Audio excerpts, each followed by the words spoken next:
So, hi, Amy. Thank you so much for being here. Oh, it's an absolute honour to come and chat with you today, Vicki. Thank you. Oh, thank you. Can we please start by you giving an introduction to yourself, your business, and what you sell? Yes, so I'm Amy Langfield. I'm the co-founder of Grow with Virus. So here's Grow with Virus. We're a plant-based, officially free from fortified growing up drink. So a little bit like a formula, but for kids 12 months to 4 years. So yeah, that's what we are. Amazing. Thank you. So, let's just jump straight in. Amy, tell us the story about behind Grow with Iris. So, how, why, when you got started. Yeah, so I had Iris back in 2017, which feels like forever ago. And she was born with numerous life-threatening allergies, and she was allergic to everything. So dairy, soya, oats, um, bananas. And the reason that we knew this was, well, nuts, tree nuts, peanuts, sesame, everything. And the reason that we found this out was because she had really horrific atopic eczema. I was breastfeeding at the time. But from her blood results, we could tell, because obviously she wasn't weaned then, these were all of her allergies. So I had to cut all of that out of my diet. So I was returning back to work as an art teacher, full-time art teacher, when she was just 5 months old, and she'd just been kind of diagnosed. And I knew for a fact that I wasn't going to be able to be pumping at school, because kids are like in and out of your classroom. You don't get 5 minutes to yourself when you're teaching. Um, and I was looking for an alternative formula for her.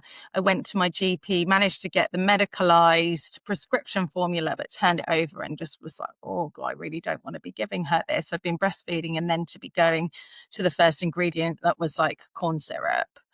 And it just felt really wrong. So my partner and I, we just kind of searched the internet, looking all around the world just to see if there was any sort of alternative, and we couldn't really find anything. We imported a couple of very expensive products, but then they'd sell out. And I was like, why is this so hard? Like, why is this so difficult? And that's kind of when Grow Virus was born. I thought, you know what? I'm going to do something about this. I can't be the only one. And that's really where the catalyst, that's where it started. And yeah, that was that. Yeah, that's the beginning. I mean, it's a long time ago. Yeah. Well, thanks for explaining that. And as a little aside, does Iris still suffer from allergies now, or has she grown out Yeah. of some of them? Or Yeah, funnily enough, I was just sending an email to school updating all of her allergies, because she's going on her first residential. She's 8 now. oh, Just goes to show how long the R&D's been. And it's all tree nuts, peanuts, shellfish, particularly prawns. I mean, she's vegetarian, but, cross-contamination, and cherries. And then she can't eat stone fruit unless it's cooked. And she gets a big rash on her face. oh, Yeah, no, it's a lot. It's a lot to manage. And you kind of think that you're doing okay. And then something comes and kind of it takes you by surprise. Like on Saturday, she just had a random rash out of nowhere at a club. So you get the phone call, and then she panics, and which is what we try not to do.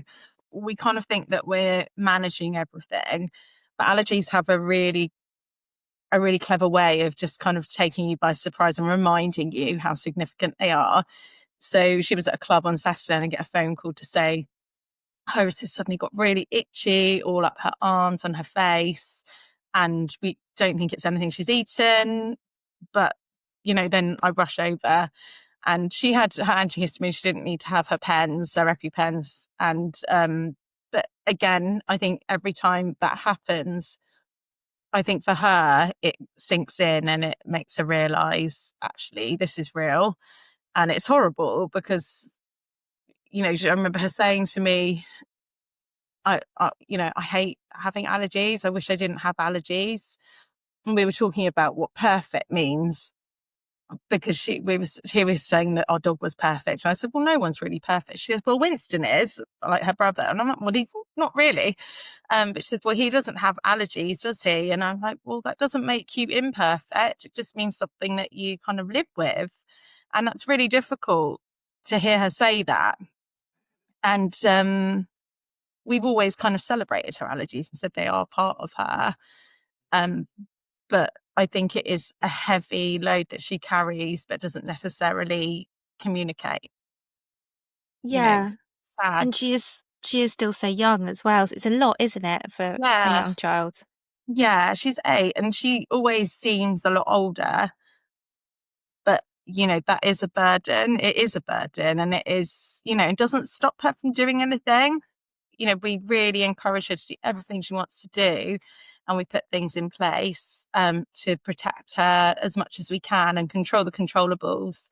But yeah, it's always there. It's like this kind of underlying thread. Yeah. It's really hard, and I'm really sorry. And when she was coming back to when she was very little, and you were going back to work, so what was the solution? Because I guess you mentioned that you were sourcing milk from abroad, and then that would sell out, and then presumably you'd be looking for something else. Was there anything at all you found that worked, or was it just a case of waiting until she could have solid food? Yeah, so I found a formula from France, which we imported. So I'd still breastfeed in the morning and the night, just so, almost because I wanted to, but also that kept the cost down. So she'd have like one feed of this formula at lunchtime with the childminder. We were so fortunate to find a childminder who actually did have a nut allergy herself, because she was at another one for a day, and this lady just did not understand and was in such a state over looking after her. And I just thought, we can't be doing this. Like, you need to be able to, you know, allow Iris to be who she is without making a big deal out of it. Yeah. So yeah, we managed to import that, but then it would sell out. So she just if we didn't have any left, I'd either like pump at home and send that in. And when you're working full time in a school and I taught 4 to 11-year-olds, is quite high energy. It's a lot, and then you're constantly worried about her every time the phone rings. And I still get that when the phone call when it's the school, like my stomach just drops and I feel sick. And every time, like, nothing to worry about, because they know. Uh, um, yeah, it's a lot. It's a lot to carry, but we do try and make sure that she lives with allergies, that she's not an allergy sufferer. That's one of my pet hates, saying that you suffer from having allergies. You don't. You kind of live with them, and it's like you live with wearing glasses, or you live with other things, and you just have to kind of manage it and try and be as positive as you can. Yeah, no, that makes sense. But it does sound like it was really, really tricky. And I can definitely see the catalyst for you wanting to create Grow with Iris. But what I would love to know now, though, Amy, is how did you get from sort of in the situation where you had a problem, there was something you needed that you couldn't source, to actually developing it yourself? Because that's a really big step to take. It is a big step, and I think at the time probably naively thought, oh, I can do this. So during school holidays, this was before my co-founder came on board, I found a food scientist who is local, a company called Frog Hop, and a lovely, lovely food scientist called Mel, who I went to see, and I invested some of my own savings into developing a paper-based recipe, telling her what I wanted as an allergy parent, the kind of vitamins and minerals that I knew that she would need. But that's just from a mum's point of view. Since then, we've done a lot more research working with medical experts, and so we had that as a paper-based recipe.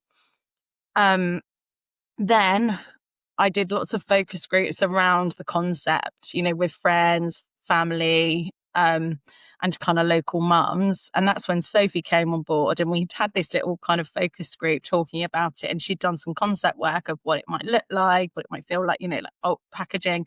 I've actually got them in my loft still. It's like, do we sometimes look at it? It used to be called Little Iris, but we realised, we want to be more growth mindset and big, grow with Iris and thrive in a way with Iris. And yeah, that's when Sophie came on board as my co-founder, because I realized that I needed her, and she was really keen to get involved. And she's from a brand perspective. She was a designer, a creative director, and she brought Grow with Iris to life, really, in terms of what it to help with its values and how we looked and we felt. And from there, that's when we applied for our Innovate UK funding, which allowed us to do 2 pilot batches, all the risk and regulatory work, like calls and calls and calls and calls with so many people. If I'd written down how many calls we've had over the last like 7-8 years, just to kind of put the pieces together, we always said it's like a big jigsaw piece, a big empty jigsaw piece, jigsaw puzzle, and we're just filling every tiny little piece to it finally come together. And it's not complete now. We're still working on the formula in the background, but we've got our growing up drink, and we have all the the base and the kind of framework to build on. And we have the most incredible team of risk and regulatory experts, someone particularly called Rachel Ward, who we worked with very early on. And we've been on calls with her this week as well. She's still there. She's our fairy godmother. She literally knows everything about risk and regulatory work. So yeah, there was all the missing pieces like IP, formulation, making sure it's nutritionally tailored for children aged 12 to 4 months. There's just so much to think about. You think about even the nice things like marketing or PR, that's still an absolute minefield, and it makes you realize there's a reason why there's experts in every single field. So you Yeah, can't do definitely. anything. There's so much. Yeah. That is a lot. And how long did it take, if you don't mind me asking, from, you know, deciding that you wanted to create something to actually having a product on the market? So we had our first IUK funding in 2020, end of 2020, and then we launched last year, so last August 2024. So really probably thought 4 years. Before that was all kind of concept work and trying to juggle having a second child and working only in school holidays because you can't, when you're at school, you can't do anything. And you get home and you're exhausted. So it was school holidays. And then got to say, Innovate UK, without them, we wouldn't be where we are, because we've needed so much research, and the pilot batches cost a lot of money. We do a lot of testing, and it's enabled us to be able to afford the right people to help with our jigsaw puzzle, and get us to the place where we need to be. It's been really complicated. We joke, we say, oh, I wish we were just like selling a blanket or something. Something really Yeah. simple. It makes sense it would take this long. And actually, it's good it's taken this long. Because if you'd said to me, oh, we got it out in 6 months, I would think, oh, that seems a Yeah, a bit bit dodgy. quick. Yeah. So I think it's good. And I think it's a credit, though, that you've, for that long, persisted on the formulation and the safety elements and all, like you say, all it is a lot, isn't it? It's a lot. So I think it's brilliant that you've persisted with it, because I think it sounds like it's probably been a struggle at times. I know it's something you believe really strongly in, but I wouldn't have thought it's been easy. No, it's a good job that we do believe in it, because it's been really challenging, and it's taken a long time. It's taken a lot of energy and resilience on both Sophie and my behalf. We only reflected on this recently. We've been having a bit of a tricky, couple of weeks, and we're like, you know what? We're actually really resilient, and we'd never really give ourselves that compliment. Women don't, do they? They're like always kind of on the back foot, never really kind of celebrate what you've done, and then you step back. And we're like, no, whatever we do, what we've created is so worth fighting for. And I think having our partnership as well, we balance each other out, but we've also been friends for a really long time, since we were 11.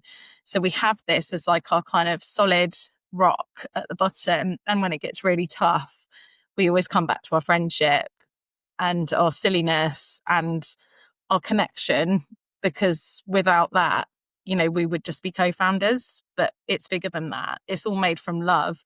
And yeah, we're not the most qualified people to have done this in the first place, but that's the point. You get on board the experts to support you with your vision, and the vision is both Sophie and I as allergy parents, and wanting to help other allergy parents, other plant-based parents, other people who have fussy kids, or all of those. We're for all of those children. It comes from allergy, but at the end of the day, it's to provide more choice for more children and their families.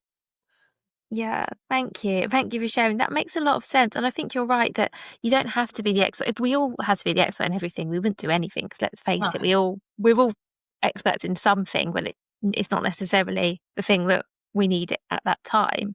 And I think that's really good advice for people, just to know that you don't need to know it all, and you can just go ahead and find the right people to help you. Yeah, I think I really do think it's believing in yourself, believing in your product. And I'd never ever admitted to being an expert. The only thing, like I say, I'm an expert in is being an allergy mum. And that's an accidental expert. I'm also really determined, and so is Sophie. And we won't give up easily. And we've still got a long way to go with the formula, but at the moment, our growing up drink, we're so proud of it. And we're so proud that when we get little messages from parents saying, you're a lifesaver, you're a game changer. This is the only thing my child will have. And it means that I'm not worrying about their nutrition, because I know that kind of the basics are covered for them. We had a message from a lady who's pregnant this week, and she's been plant-based for like 30 years. And she was saying how she's just stumbled upon us, and she's just so relieved that in the UK there's people supporting people like her. And yeah, it's lovely. It's really lovely. And again, that helps when days are tough, because it is tough. It's expensive, it's stressful, and we're not getting paid. So, that puts pressure on everything, because all the money we have goes back into the business. And that's a lot when you have kids, that's, yeah. Yeah, it is. It definitely is. And that's brilliant feedback you've received. That's amazing. Yeah. I, how do you, just out of interest, how do you make sure that the milk is not only nutritious but also tastes nice as well? Sorry if that's a really basic question, but No, it's I not always basic. think that must be really, really hard, because of course you can put all the right things in it and not in it as well, leave things out. But how do you make it taste good? That's such a great question, because funnily enough, Dr. Diab Haddad, one of our pediatricians that we work with, he actually said that to us. He said, look, we could have the best formulation and it would be amazing and would do all the right things, but if a child's not going to drink it, what's the point? And we do use date sugar in our product. And there's a lot of kind of negative connotations around sugar within children's food. We chose date specifically because of its low GI. It actually brings a really lovely taste, and it means that we can balance it, and it gives that balance that a child is going to actually take the drink. And we went, oh goodness, like we've gone through so many rounds of testing, because also having the viscosity right, because when you have like a cow's milk, like everything kind of, all the molecules work together because it's just cow's milk. That's naturally engineered. But we've had to put something together. So split pea protein isn't soluble. Like it doesn't. So it needs to be able to work with all the other ingredients. So you don't just get like a big lumpy mess, which isn't appealing to anyone. So we worked really hard to try and make it as kind of milky as possible. And that went back and forth a lot. And, sometimes people will say, oh, it's, when they're used to drinking a product with lots of emulsifiers in it, or, things like that, which we don't have, they're used to it being slightly smoother. It is smooth. It is smooth. It is creamy. But if you're used to having cow's milk or an oat milk with loads of emulsifiers in it, then it's going to taste like slightly more textured. But kids love it. So, and I love it. My dad drinks it. My dad's 18. He drinks it. Oh, that's really sweet. I know. And I know what you mean, by the way, because I drink oat milk and almond milk, and they are and I try and get the good ones that got the like fewest amount of ingredients, and they are milky, but they're also not. They're not They're the still a same bit as cow's wood milk. or watery, like they're not the same. It's not the Yeah, same. It's the tea test, isn't it? What works in your tea? And yeah. yeah, I mean, you can get away with a latte if you can froth it, then you're okay. But it's really hard. Yeah, it is hard to get that balance. Yeah, 100%. Oh, but it seems like you're doing a really good job of it. Oh, thank you. We're trying. We try every day. We try our best, and that's all you can do, right? Can I ask a little bit about Innovate UK as well? Because I don't know much about them, and it'd be really interesting to know who they are, what you do, and how they've helped you, Yeah, if sure. that's So okay. yeah, absolutely. So Innovate UK is a fund. It's a government funded. Um, how would you describe them? Innovate UK are a government funded agency initiative, and they have lots of different awards and competitions, and it's purely for research and development. So we have had 3 grant funds. The first one was sustainability and innovation, so we were grant funded to do that sustainability research. And it's really tricky because you have a lot of boxes to tick, lots of paperwork. They don't just give the money away. They want to see results, but they're investing in British companies to ensure that, we are at the forefront of innovation and thinking about the future. Our second grant fund was Women in Innovation. So it's supporting women who are making innovative products. And that was incredible because, again, it was the network. And for anyone out there who has like an innovative idea, it's definitely worth thinking about. And that can be innovation in like food, health, um, femtech, there's lots of different competitions. It doesn't just have to be, like tech. Everybody always thinks that the money goes to the digital tech type stuff, but it's not. And they don't, yeah, like I said, it's not just about the money, it's about the network. You get mentors, you get like a growth expert, and this kind of pool of people that you can tap into just to support you. And then the last one we did was the biomedical catalyst, which was more of a medical focused grant. And that was for the formula. So we managed to work with the University of Leeds on a paper that we're publishing hopefully next year. It's all written, just has to go through the kind of hoops it needs to go to before it can be out in the open. But we were doing work on different proteins for infant formula. We sometimes get people questioning the pea protein because some people do actually have allergies, are allergic to peas. And there can be kind of a close link to some people that have a peanut allergy or soya. But yeah, we were kind of looking into a way of creating an innovative new formulation. But it supports that rather than us funding that as a tiny little startup. And Innovate UK gives you that platform to be able to explore it and do the things that you need to do that the big companies would just be able to fund. Like we can't do that. We're not Danone, or we're not we're not a Procter and huge. Gamble or No, something. no, no, Yeah. exactly. We're not. And yeah, and they do funding from like £100,000 up to millions and millions. If you're, it just depends on what you're doing and what competition that you go for. They're on hold at the moment because of the change in government, so we're just waiting to see if there are any more awards. They used to come out kind of January time, or kind of springtime, but obviously we're in autumn now, so we're kind of hoping for us to be able to do the next steps in our innovation, that we can get another grant fund, because yeah, I highly recommend it. Well, thank you. Thank you so much for sharing that. And I will try and find a link for Innovate UK to put in the show Yeah, notes as well, because I think it would be really useful. Because I do often speak to people who have ideas, but just don't know how they'd get them going or how they'd pay for it. Because as you say, it's not cheap to develop a product. and especially, we've invested our own money into Grow with Iris, but there's no way we would have been able to do that. We had like a finite amount of money that we could put in. And again, that was a really long time ago as well, because it's taken so long. So yeah, it's like I said, it's not just about the money with our UK. It's the kind of 360 and the community and the contacts, and they really want you to succeed. So they do everything they can to support you.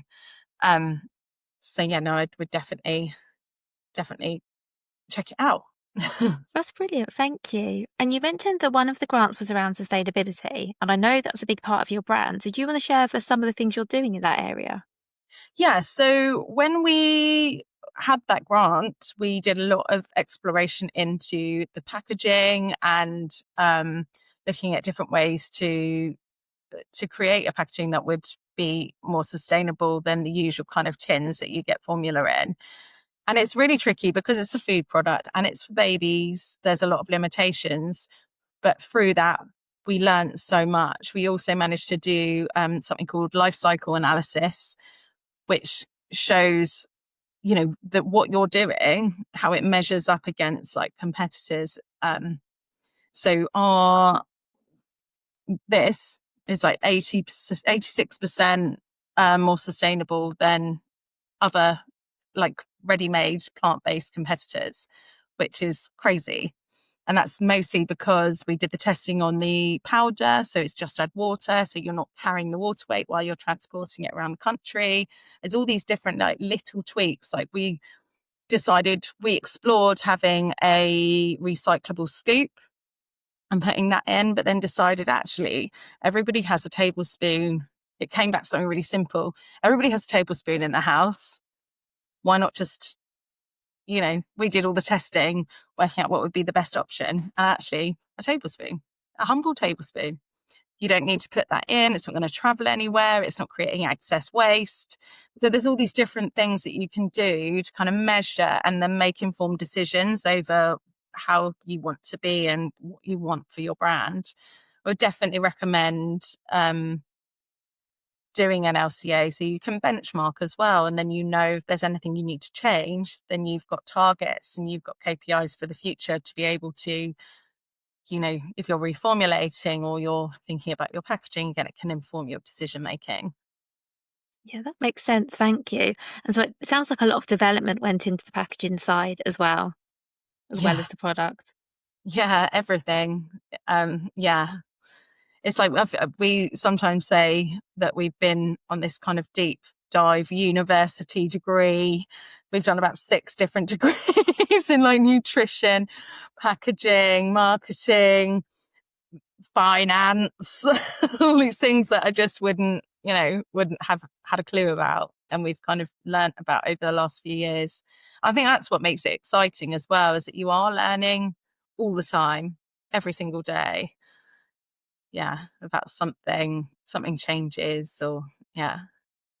Yeah, but there is a lot, like we've said, there is a lot to learn and a lot to get to grips with. So I guess having that personal drive, like because the product clearly means so much to you and to Sophie, has really got to help, help just keep you on track and keep you working towards it. Because I think if you don't have that personal connection, if this had been like a random idea you'd had in the middle of the night, I think it would have been a lot harder to keep pushing forward with it. Absolutely, because you wake up and you see your kids. Sophie didn't have kids when she first started, and then had Lenny just over a year ago. And ironically, he has a dairy allergy. Like, you couldn't make it up. And it's like we've both allergy mums now. It used to be, an allergy mum on a mission, but now it's 2 allergy mums on a mission. And what advice do you have for anyone else? So if any other founders are wanting to create products and it's around like a personal experience or personal challenge that maybe they're having, do you have any advice specific to that? Yeah, I think a really good place to go, which both Sophie and I found quite interesting and really helpful and inspiring, and where you can get to meet lots of different founders and lots of different talks, is the Bread and Jam Festival, which you may have heard about. So, especially if you're food and drink, it's they just do talks on everything, whether you're early stage, mid stage, or, you know, way down the line. I have learned so much going to that festival. I think we went 3 years in a row. Um, and just, yeah, definitely. Another thing, I guess, if you're starting out, is just reach out to people, talk to founders. If there's someone who's doing something similar, more than likely people will talk to you. They'll make the time because we've all been there. Some people might be more closed, but, you know, they might end up being your mentor. I think, don't hold back. Always ask for help. Like, don't try and do it all yourself. Like, Google can only tell you so much. Having real conversations with real people, and finding out what the next step is, that definitely, that's my biggest tip. Don't be Thank shy. you. No, thank you. That's great advice. I think you're right. There's a lot to be said for getting in a room with like people doing something similar to you and people you can learn from. Yeah, absolutely. Or even just like a quick Zoom, or, you know, just, they might live in Scotland, but reach out to them on LinkedIn, or however why do you want to speak to them? And mostly people be like, oh, well, yeah, of course I can share my knowledge. Yeah, I think you're right that most people are really happy to help and actually like being asked. Um, yeah, I mean, I can say for myself that if someone contacts me and they want help with something, I'm delighted to help. If you can, it's a nice thing to be able to do, isn't it? So, Absolutely, yeah. yeah, I so I mean, try and remember that when I'm on the other side. well, yeah, exactly. Because I think because Sophie and I have asked for help so much along the way. Someone contacted me a couple of weeks ago, and had a quick call this week with her, and then passed her on to some of our contacts, and that just saves that person so much time of trying to find that right person. Um, when you do get your product, another really great platform is the By Women Built platform. I definitely recommend any female founders with a product, consumer product, to join, because it's the most incredible network of people. You've got people like Joanna Jensen on there, to Lemon from Lemonade Dolls, but also people like us and people starting out, people with teeny tiny brands, like micro brands. But everybody is in this big pool and kind of helps each other and supports each other. And it's like we all can like cheerlead one another, and it's brilliant. Well, that's brilliant. Thank you. Now, I've got a final question, which is one that I ask absolutely everyone who comes on, Amy, and it might be tricky given you've just shared lots of advice with us. What would your number one piece of advice be for someone wanting to start a product business today? What's the one thing you would say to I do would or not to say slow and steady, one step at a time. Just work out the first step that you need to do, break it down. It might feel massive, like an infant formula. do? And then just kind of almost work backwards. And then what's the first thing I need to do? And just really making sure that you definitely want to do it. Because there's many times where you think, oh, I don't want to do it, but I can't do it anymore. But I think if you feel really strongly about it and you're following the little steps, it kind of feels more manageable. Yeah, definitely. That's really helpful. Thank you so much, Amy. Thank you for everything we've shared. I'm obviously going to link to your website and all your socials, everything in the show notes for this episode. And thank you again so much. Thank you, Vicki. Lovely to chat to you.